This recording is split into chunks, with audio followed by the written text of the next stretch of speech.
Hello everybody, it is Dingle here and welcome back to my channel. I hope you all are doing super duper well, and today guys, I am going to be showing you all how I decided to treat, build, etc. the first building of my current shell challenge. My shell challenge is up on the gallery. You can search hashtag DingleShell2 if you want to partake in it. We are doing live build tours on Thursday, this Thursday, August 26th, and I am so pumped about it. All skill levels are welcome. Seriously, this is a very judgment-free zone. I myself have built some pretty questionable builds in my past, so seriously, everybody is welcome. All ideas, all skill levels, and I can't wait to see what you all create. Just remember, when you are uploading the shell challenge, to put hashtag DingleShell2 in your description so that when we go to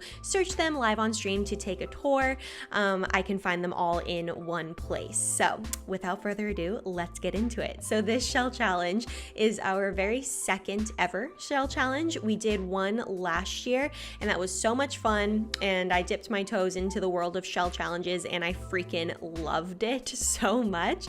But this time I decided, instead of just one single shell on my lot, I would bite myself in the butt a little bit, shoot myself in the foot just a little bit, and do 3 separate buildings. And I still love the idea of 3 separate buildings. I was thinking something like, it could be like a town square, or it could be like 3 separate houses on a lot, or just, I don't know, the ideas were running wild, and I was like, I know that I'll be so excited to see what people do with these 3 separate buildings for a shell challenge. I think it'll be so interesting. But you see that building off on the right, the right of my food truck that I am building right here? It's diagonal, and I've never built on a diagonal lot before. And I completed that diagonal build actually this weekend, so that speed build will be coming up shortly. This is part 1 of, I think, maybe a 3-part series, because I'm gonna do a video per building, I think, because it's just too much to put into one, I feel like. But yeah, it was frustrating. I may have started over a couple times, but it's fine. It worked out in the end, so stay tuned for what I turned that diagonal building into. But this building, as you guys know from the title, as you guys can see from the speed build itself, I pictured a food truck, like right off the bat. I know I've seen this before. I don't know specifically where I've seen it, but I remember somebody being like, oh, let's make this into a food truck. And I was like, oh my gosh, this is such a good idea. I think it was like literally years ago that I saw someone doing a food truck, and I was like, this is perfect. The debug items to make it look like a food truck are totally there. I had some trouble finding the wheels, but we found them, I think, on stream eventually. But I didn't really have a super clear vision on what type of food truck I was going for. So basically, it's just a food truck for delicious food, and that's what I would describe it. But I love the colors that we ended up going with. There are these teal colors and the orangey colors, and then we put in some pastels when it came to the flowers on top. I just figured it was a very trendy, like current modern food truck looking vibe. It's like, take it trailer and make it cute. I don't know if that makes any sense.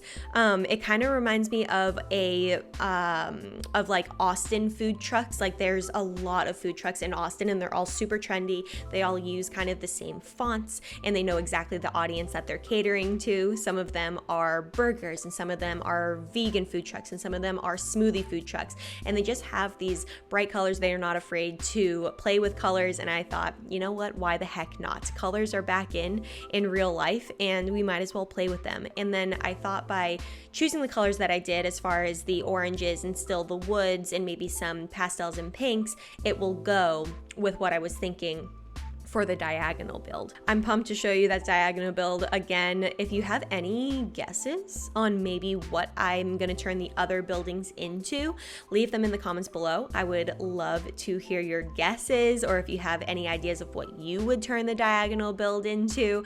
Don't worry, I won't steal your ideas. I already did it. So I'm just curious if you guys have any guesses for it. And then the third building, I'm still going back and forth on. The thing that I really want to turn it into just doesn't make quite a lot of sense when it comes to like the realistic, like I don't know, layout of these buildings would be, like if I turned it into the thing that I'm thinking of. I don't think it would be very realistic in real life that that's what that third building would be. I know I'm sounding very vague, but I'm not quite sure if I'm going to turn it into that.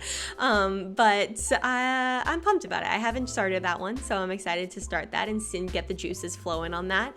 The inside of this, I actually kind of redid a little bit after I did the screenshots and when I went for the diagonal build, because I did a crap ton of research on how to place items on surfaces that have a snap to issue so that I can place as many as I want, because I have been so inspired by my Simstagram, like having a Simstagram, because I see all these people playing with so much beautiful clutter, and there's this person that has so mastered the clutter in their builds, and I'm like, it's so cozy, it's so cute, and I cannot seem to master putting like so many things on surfaces that have a snap to option, or God forbid you want to downsize one of their massive end tables, because the end tables in this game are so disproportionate to like what they would be in real life. God forbid you want to like size that down, and then all of a sudden the things that would snap to on the end table are like floating, because you don't want to downsize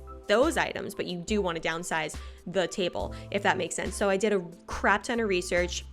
I almost downloaded the tool mod, but because that was recommended by a couple of you all, and it just is way too complicated for what I personally would be using it for. I'm sure it would help at some like maybe, but it's just way too complicated for what I know I would use it for. So I did some research. I practiced the method of putting a bunch of things on top of a table, moving them out of the way, moving the table out of the way, and then like organizing it and like scooting, you know, the usual that people do. And then I found another method that people really like to use. So I might do a video just on how to clutter, because those videos helped me so much. And if I can just like combine all the information that I watched on my Friday night. It was Friday night actually that I ended up doing this. If I can contribute to the help of helping people learn how to clutter, then I will be a happy gal. I know you guys really liked the top 5 Sims 4 cheats video that I did, so I might continue to do tips and tricks as I learn them along the way, because honestly, every single stream where we play The Sims together, you guys teach me something that I never knew.